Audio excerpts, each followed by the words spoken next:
A surge of hot plasma from the Sun's surface has triggered Earth's most powerful solar storm since 2017. Along with geomagnetic activity and auroras, scientists also observed a powerful X-class solar flare in recent days, news.com has learned. Several solar flares erupted between March 23 and 24, including an X1.1 flare, resulting in power grid irregularities in Canada, according to the National Oceanic and Atmospheric Administration, NOAA. Solar flares are often associated with coronal mass ejections, CMEs, or blasts of plasma and magnetic energy from the outermost part of the Sun's atmosphere, known as the corona. A CME reached the Earth's surface at 10:37 a.m. Eastern Time on Sunday, March 24, triggering a G4 class geomagnetic storm, NOAA said. The agency, which categorizes geomagnetic storms on a scale of intensity from G1 to G5, issued an alert that said levels G1 through G4 had been reached, and that aurora displays could potentially be seen from Alabama to Northern California. The notice said there was no reason for the public to be alarmed. In cycles that generally take about 11 years, the Sun gradually increases to its maximum number of sunspots and highest level of solar activity before returning to its solar minimum. We are currently close to the predicted maximum of solar cycle 25, NOAA said.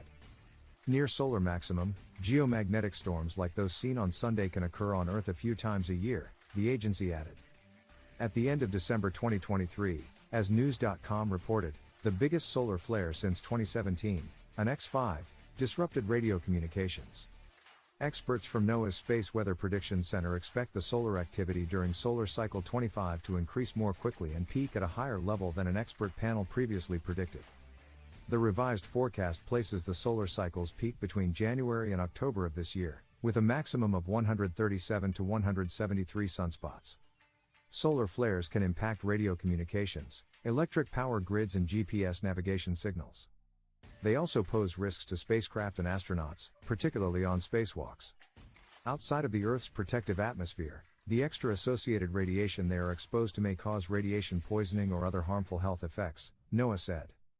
Solar storms can also create opportunities for viewing aurora borealis, also known as the northern lights, as charged particles enter the Earth's atmosphere. The most powerful solar flare ever recorded was estimated to be an X45 in 2003, according to NASA.